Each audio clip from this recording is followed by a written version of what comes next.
दिवस के अवसर पर हार्दिक स्वागत एवं अभिनंदन है। बिल्कुल समय न लेते हुए, क्योंकि आज सर बहुत व्यस्त हैं और हमारा वहाँ पे कार्यक्रम है, तो मैं सर को ध्वज को फहराने के लिए मैं सर को आमंत्रित करता हूँ और मैं उप प्राचार्य गण से भी आग्रह करता हूँ कि कृपया सर के साथ आगे चलें।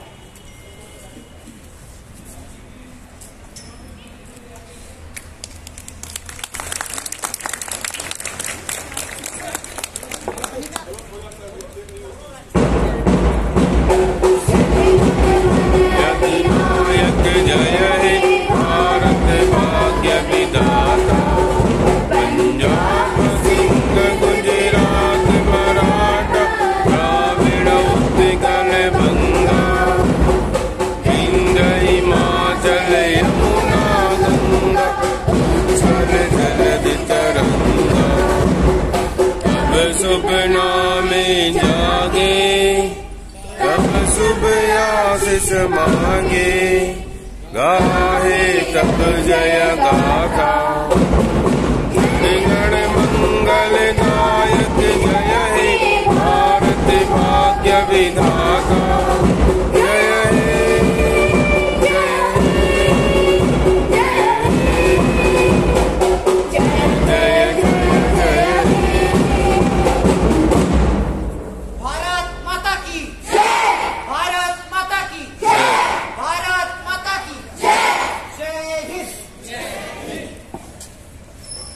आज के कार्यक्रम को आगे बढ़ाते हुए मैं हमारे प्राचार्य महोदय से आग्रह करता हूँ कि कृपया बच्चों को आशीर्वचन देने के लिए एवं हमारे मार्गदर्शन के लिए मैं सर से आग्रह करता हूँ।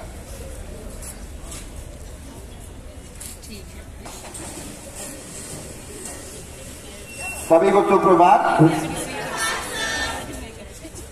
और सभी को 74वें गणतंत्र दिवस समारोह में सबका स्वागत और आपको आज की बहुत बहुत बधाई।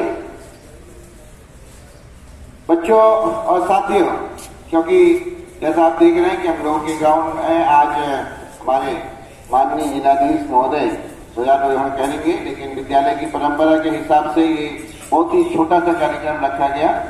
तो मैं इस अवसर पर आपको, आपके परिवार वालों को और सबको बहुत बहुत बधाई देता हूँ और आप सबसे ये निवेदन करता हूँ कि जिस तरह से, जिस उद्देश्य से ये दिन हम लोग मनाते हैं, उस उद्देश्य का सही ढंग से पालन होना चाहिए।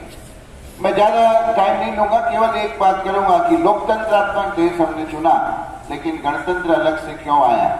क्योंकि गणतंत्र में आपको सबको पता है कि जो सबसे चुना हुआ व्यक्ति है वो देश के सर्वोच्च पद पर पहुंच सकता है।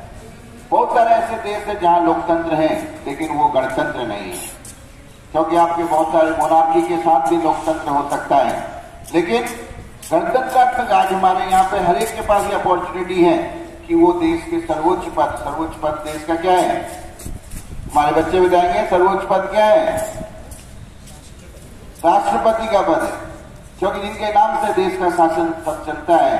तो उस पद पर भी हमारे यहाँ से हर व्यक्ति के पास ये वो अपॉर्चुनिटीज है, अवसर है कि उस पद तक वो पहुंच सकते हैं।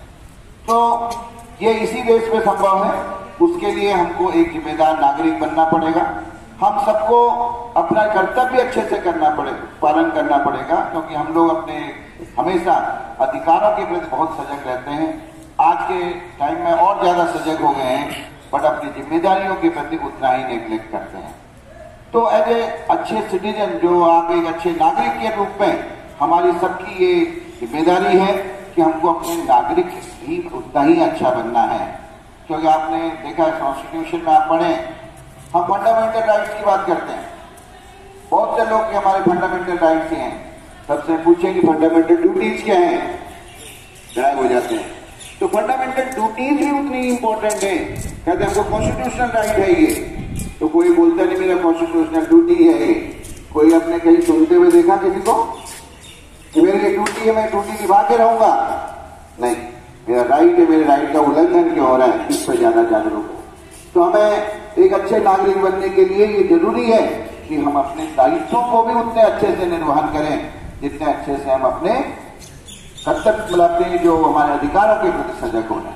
अधिकारों के प्रति सजग होना बहुत अच्छी बात है, बट दायित्वों के प्रति भी उतनी ही सजगता अनिवार्य है। तो इस अवसर पर मैं आपको फिर पुनः बधाई देता हूं और आपको मैं आज के बारे में ज्यादा कुछ न बताते बस केवल 2-3 बातें और मैं बोलूंगा कि देख जो 74 वर्षों का जो समय गया गणतंत्र बनने के बाद देश ने बहुत ही प्रगति की। आज आप देखेंगे इंडिया गेट से जो झांकी जाती है उसमें देश के अलग अलग क्षेत्रों में देश ने किस तरह से विकास किया उसको दिखाया जाता है और हमारे बच्चों ने किस किस क्षेत्र में अचीवमेंट किया वो सब देखा जाता है। हम लोग काफी सौभाग्यशाली हैं कि अब हम लोग एक खुले वातावरण में मना पा रहे हैं। तो पिछले 2 साल में हम सब लोगों के मुंह बंद होते थे। ईश्वर ने हम लोगों को ब्लेस किया, फिर से एक अपॉर्चुनिटी दी, एक मौका दिया कि हम फिर अपना जीवन उसी तरह से जिए जैसे हम पहले जी रहे थे। ये तो पिछले सालों में हम लोग ऑनलाइन मोड के थ्रू जुड़ते थे, ऑनलाइन मोड के थ्रू बधाई देते थे और सबके जीवन में एक महान संकट था। बहुत से हमारे मित्रों ने अपने साथियों को खोया, अपने परिवार के सदस्यों को खोया और फिर से जिंदगी आगे चलती रहती है। तो आपको देश के विकास के लिए जो हो पड़े वो कोशिश करनी चाहिए। हम सबको कोशिश करनी चाहिए। जिस भी पद पर हम लोग हैं, जिस भी कार्य पर हम लोग हैं, हम लोग कार्य के महत्व को समझना चाहिए और कभी भी दूसरे के कार्य को तुच्छ करके मत समझिए। मैं फिर आप हमेशा आपको जब मिलता हूँ यही बात करता हूँ, हर आदमी अपने कार्य को अच्छे से करे, वो सबसे बड़ा जरूरी है। जिसको जो जिम्मेदारी मिलती है, जिसको जो दायित्व मिलता है, उस दायित्व को वो अच्छे से निभाए। ये हम सब की कोशिश रहनी चाहिए, तभी हम अपने देश को आगे बढ़ाने में सहयोग कर पाएंगे, क्योंकि हर एक व्यक्ति का सहयोग ही देश को आगे ले जा सकता है। तो मैं पुनः आप सबको आज के दिन की बधाई देता हूं और आप सब लोगों का साधुवाद भी करना चाहता हूं कि आप ठंडे होने के बावजूद मुझे यहाँ पे दिख रहे हैं बच्चे। और आज काफी बच्चे हमारे लगभग 1 से 1,500 बच्चे ग्राउंड में अभी भी हैं, जो लोग की विभिन्न प्रतियोगिताओं में भाग ले रहे हैं, विभिन्न एक्टिविटीज में भाग ले रहे हैं। तो उन सबको भी मेरी तरफ से बहुत बहुत बधाई और जो बच्चे नहीं यहाँ पे हैं उन सबको भी बहुत बहुत बधाई और सबको यही संदेश कि अपने कर्तव्यों के प्रति बहुत ज्यादा जागरूक रहिए, जिससे कि हम अपने देश को आगे ले जाने में हमेशा सहयोग करें। तो पुनः धन्यवाद।